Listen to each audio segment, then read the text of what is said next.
Últimamente me estoy dedicando más a la crítica literaria que a la poesía. El año pasado publiqué un libro titulado Cadencias que el aire dilata las sombras, que es un estudio crítico y analítico sobre escritores del romanticismo literario europeo.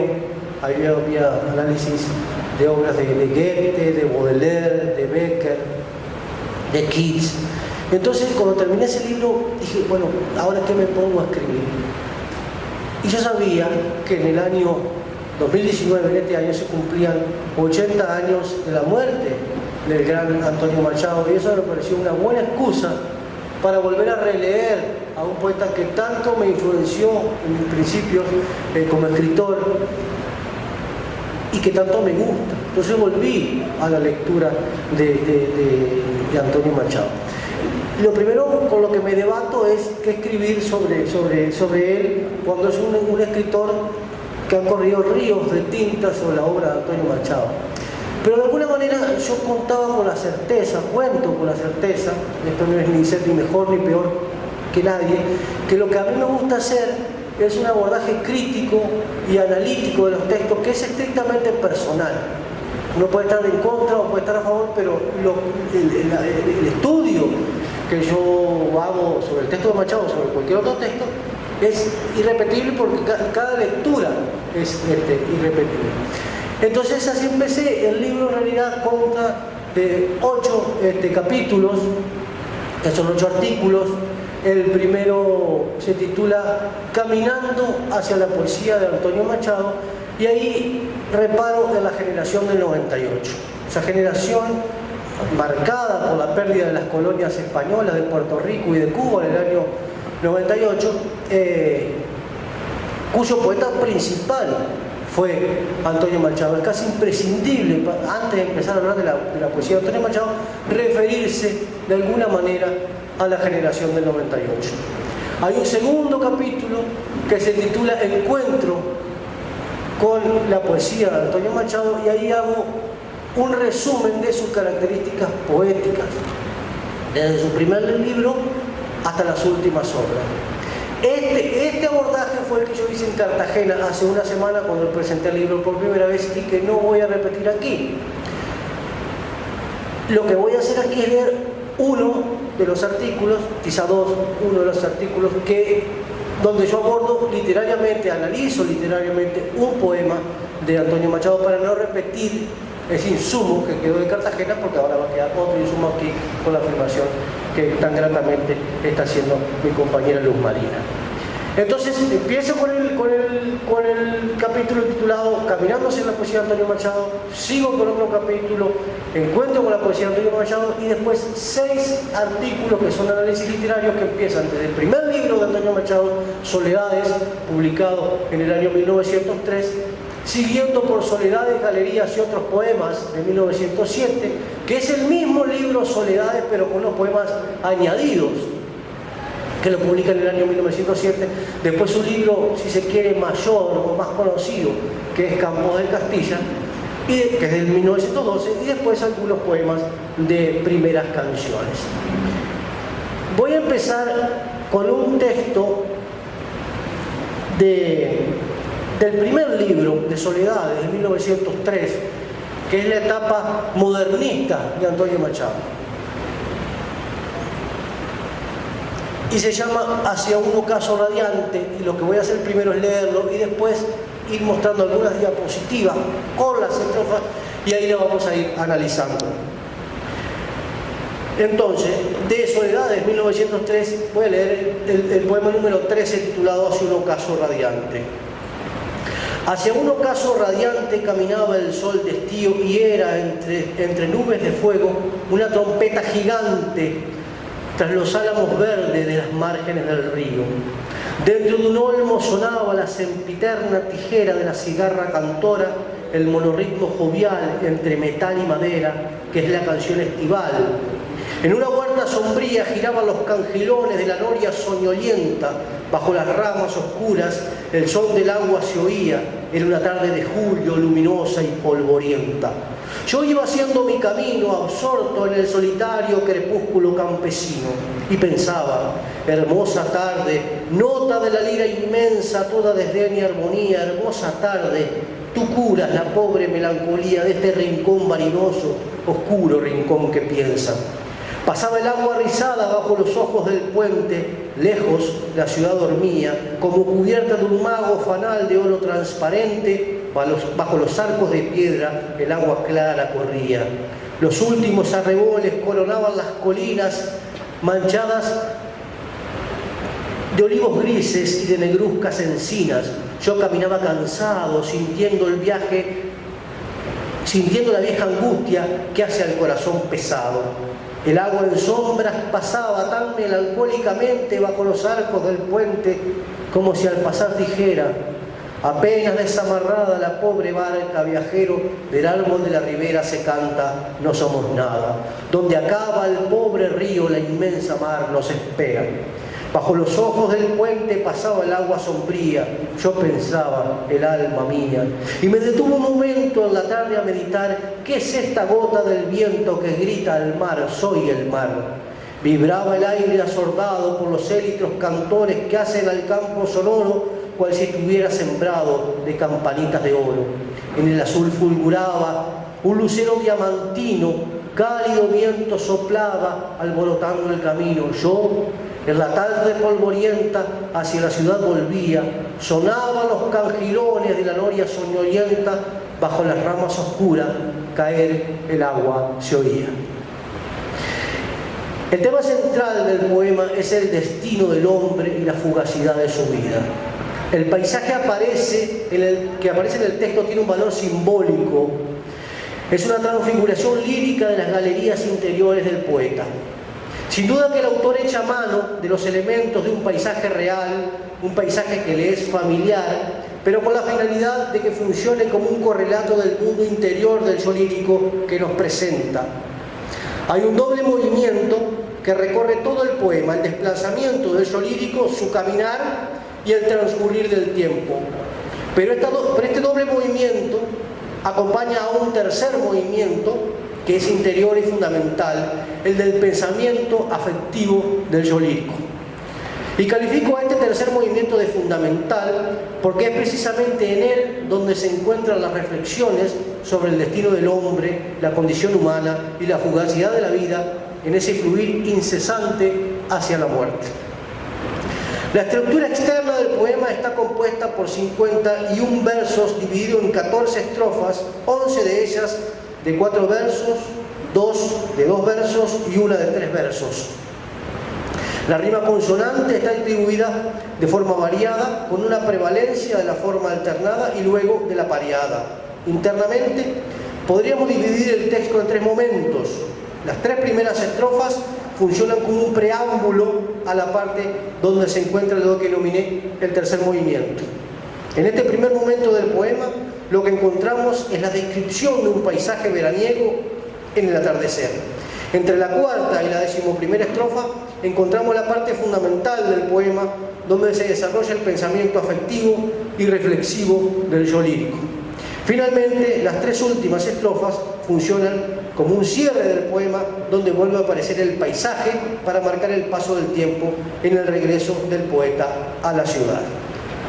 Pero empecemos con el análisis. Veamos lo que dice la primera estrofa. Hacia un ocaso radiante caminaba el sol de estío, y era, entre nubes de fuego, una trompeta gigante tras los álamos verdes de las márgenes del río. Lo primero que notamos en el poema es la referencia al transcurso del tiempo. El hipérbaton del comienzo tiene esa finalidad, resaltar el transcurrir temporal. Hay un día que está llegando a su fin, que va hacia el ocaso, hacia la muerte.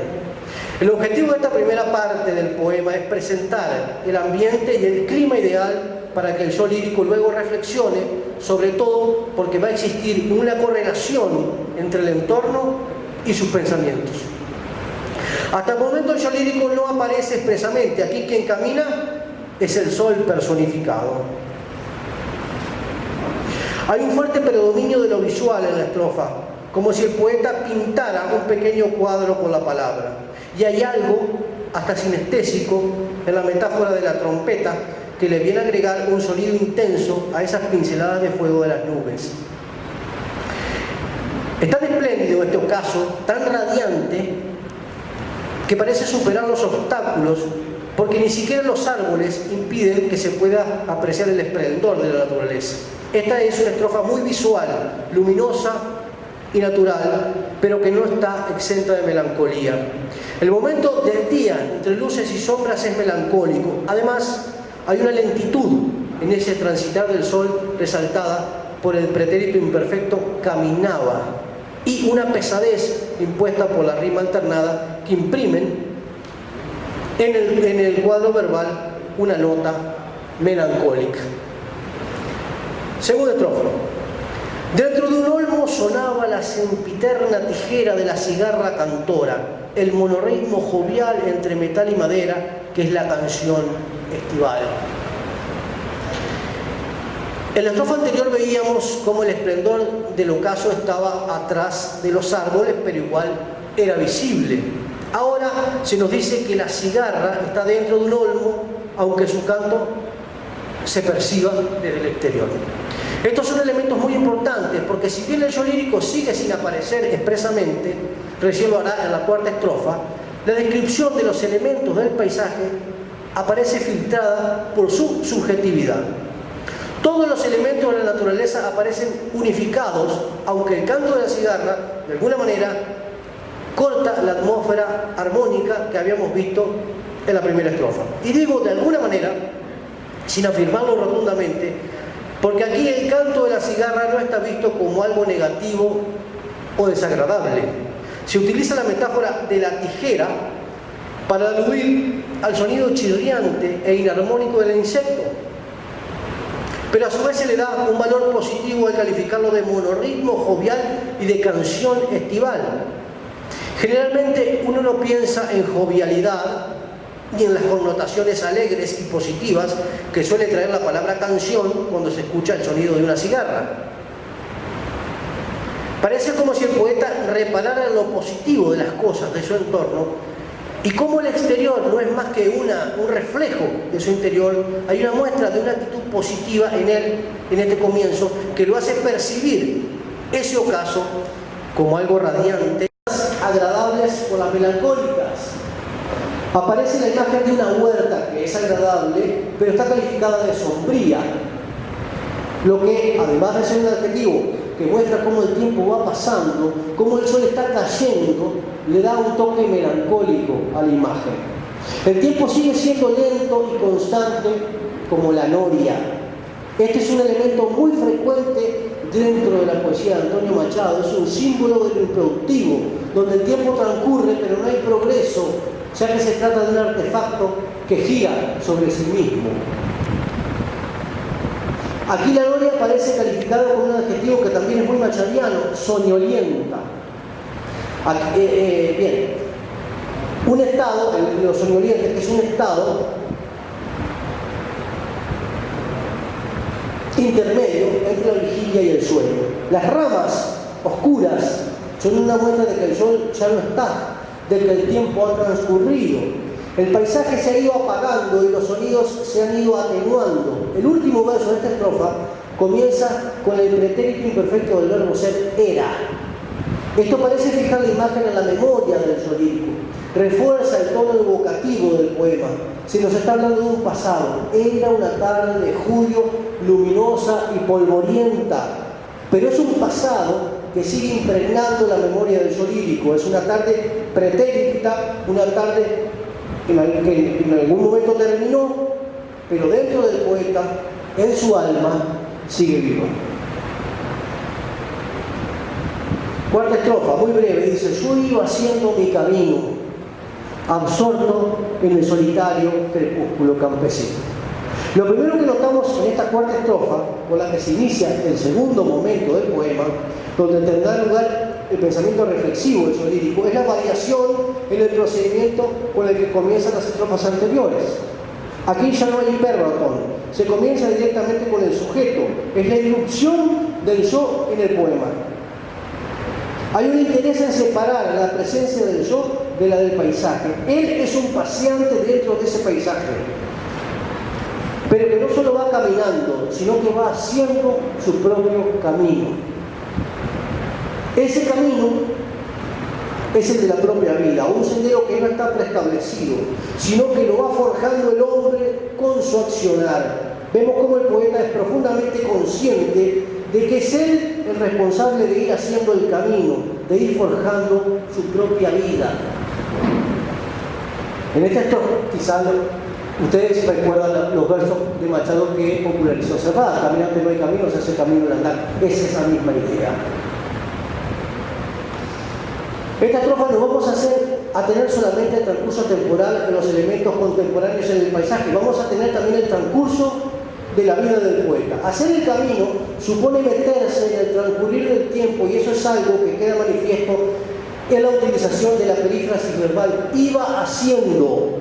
Por otra parte, este yo lírico parece más atento a lo exterior que a lo interior, absorto en el solitario crepúsculo campesino. El crepúsculo es solitario y también se encuentra solo él haciendo su camino. Es el único ser humano en el medio del paisaje. Esta breve estrofa, de apenas 2 versos, ausente de toda distorsión sintáctica, sirve de transición entre la exterioridad del paisaje y la interioridad del poeta, que veremos en adelante. Y pensaba: hermosa tarde, nota de la lira inmensa, toda desdeña armonía, hermosa tarde, tú curas la pobre melancolía de este rincón vanidoso, oscuro rincón que piensa. A partir de esta estrofa pasamos a la interioridad del yo lírico. Desde su subjetividad, desde su pensamiento afectivo, va a reiterar el apóstrofe hermosa para referirse a la tarde. Este adjetivo antepuesto marca algo que es inherente a ella. Hay una impresión valorativa de la tarde por parte del poeta. Él está solo, y el hecho de que le hable a la tarde, de que la tome como una interlocutora, es algo que contribuye a acentuar la sensación de soledad y de intimidad entre el hombre y la naturaleza. A su vez, la tarde es parte de una unidad mayor, del universo. Hay una asociación entre lo que connota fugacidad y trascendencia, fugacidad y la trascendencia, que es a lo que alude esa línea inmensa, porque detrás de esta imagen no hay duda de que se encuentra la idea del universo como una gran composición musical, como lo pensó el gran Fray Luis de León en su oda a Francisco Salinas, una oda maravillosa que les invito a que la lean.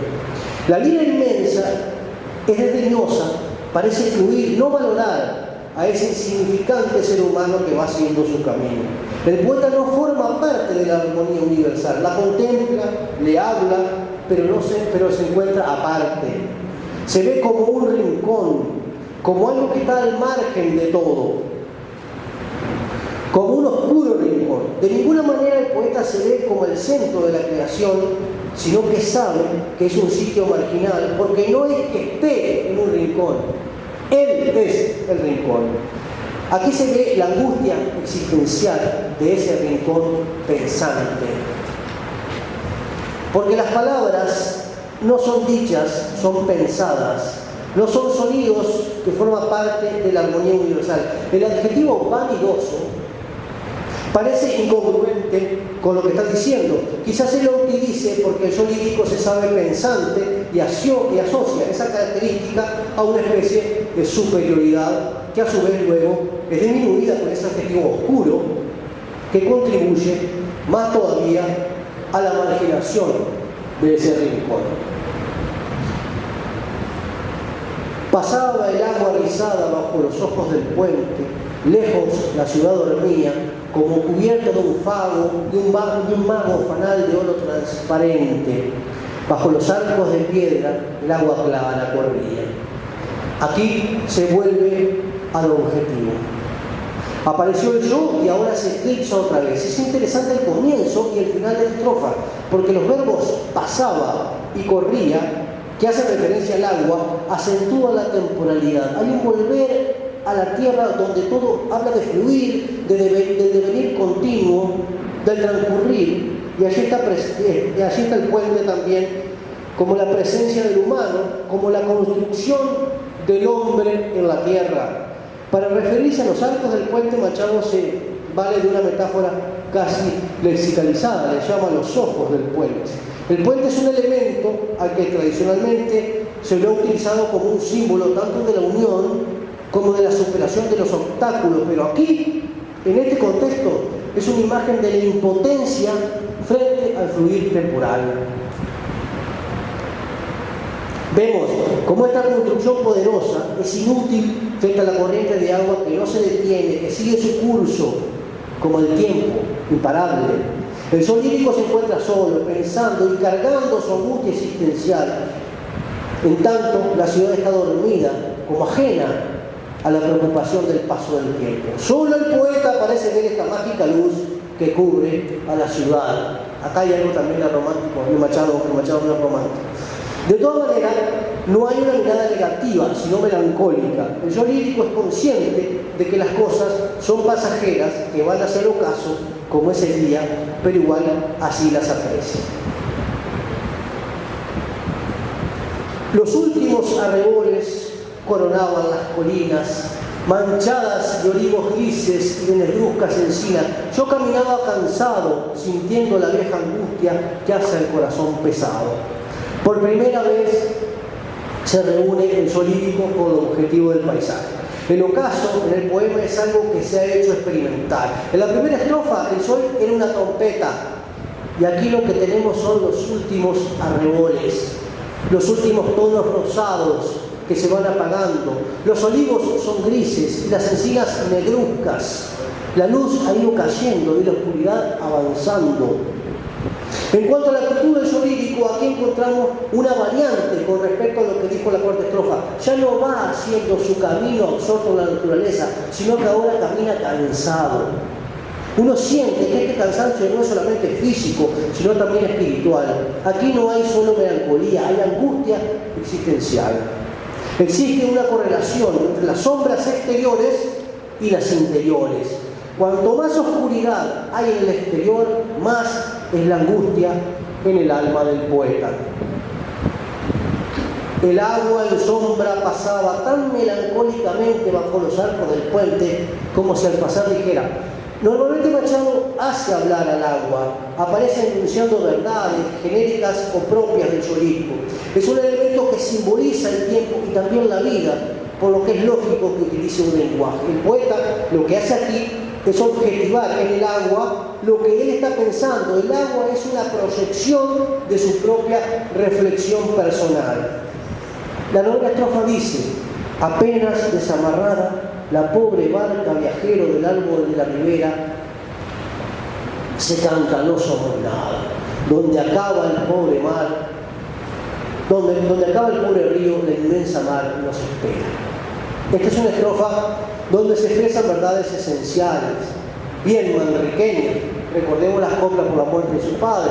Nuestros ríos son las vidas que van a dar, nuestros días son los ríos que van a dar a la mar, que es el morir, dice el Manrique. Acá está Manrique. Esta es una estrofa donde se expresan verdades esenciales bien manriqueñas. El hecho de que parezca que es el agua quien habla, le da a lo dicho un carácter objetivo y a la vez universal. El símbolo de la barca sugiere la fragilidad existencial del humano. El apenas desamarrada seguramente no hace referencia al nacimiento, sino al momento en el cual el hombre toma conciencia de las cosas y se ve frágil e insignificante. A partir de ese momento, el hombre carga con el peso de saber que no es nada. Pero el poeta dice, se canta, no somos nada. Y eso es muy significativo porque es una muestra de que es algo que se expresa. No que solamente se siente, se expresa y se lo hace con emotividad. También es importante que lo diga de forma impersonal, porque eso le da un valor universal a lo dicho. Con la apelación a ese vocativo viajero, se está refiriendo al ser humano en general. Es la naturaleza la que sabe, la que conoce, la que recuerda cuál es la condición del hombre. Aquí, de alguna manera, se reelabora la copla de Jorge Manrique porque, a diferencia del poeta castellano, que ponía el énfasis en el fugaz transcurrir de la vida, Machado lo hace en el final. Pero en definitiva, lo que dijo Manrique y lo que aquí está diciendo el agua es que hay una ley natural e inevitable que hace que la inmensa mar solo tenga que esperar porque el pobre río o los ríos, en el caso del poeta de la copla, así terminan. Todos vamos para ahí. Décima estrofa. Bajo los ojos del puente pasaba el agua sombría. Yo pensaba, el alma mía. Vemos cómo aquí el agua ya no es clara como la sexta estrofa, ha pasado a ser sombría. Es sombría, por un lado, porque hay cada vez menos luz, pero también porque es portadora de esa verdad tan terrible que acaba de expresar. Yo interpreto en el verso que se encuentra entre paréntesis que cuando el yo lírico exclama el alma mía, es porque siente que junto con su vida también su alma se va con la corriente bajo los ojos del puente. El alma, que tradicionalmente ha sido asociada con lo divino y por ende es eterna, aquí fluye también hacia la muerte. Esta comprobación es algo que indudablemente le causa dolor al yo lírico, por eso parece acallarla con los paréntesis como si fuera algo que le cuesta asumir.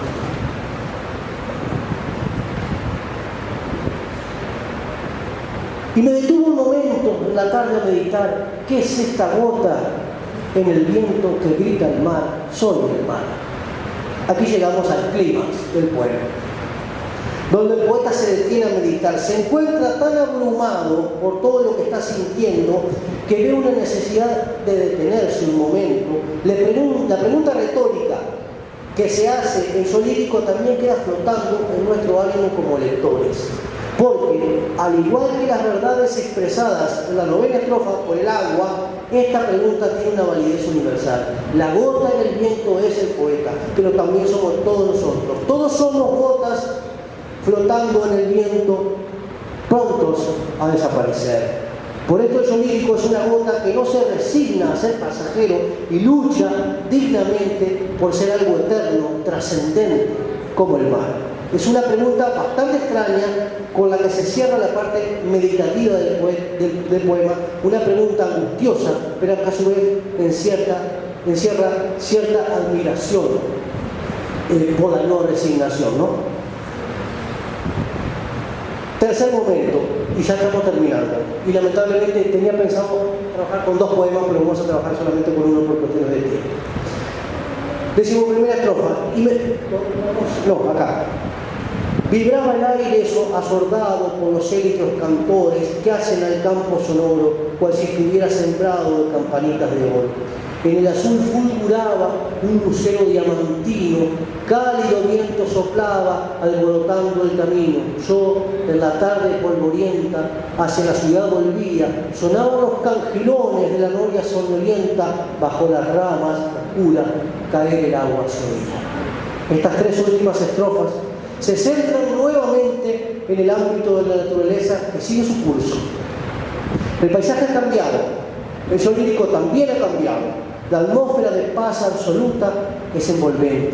La tarde definitivamente ha caído y ya se ve el lucero. Hay un predominio de las sensaciones auditivas y visuales. Sigue prevaleciendo el uso del pretérito imperfecto de algún gerundio, formas verbales que muestran el transcurrir lento de las cosas. El poeta, que siempre ha estado en continuo movimiento, se va a reintegrar al mundo al que pertenece porque, aunque nunca lo vemos entrar a la ciudad, nos dice que regresa, vuelve transformado. El contacto con la naturaleza produjo cambios en su alma. El agua recogida por los cangilones de la noria sonolienta que vuelve a caer sugiere el final, la muerte. La gran pregunta retórica de carácter universal que se hizo el yo lírico: ¿qué es esta gota en el viento que grita al mar? Soy el mar. Intenta recoger algo, pero la respuesta, como el agua en los cangilones de la noria, se escapa. Muchas gracias.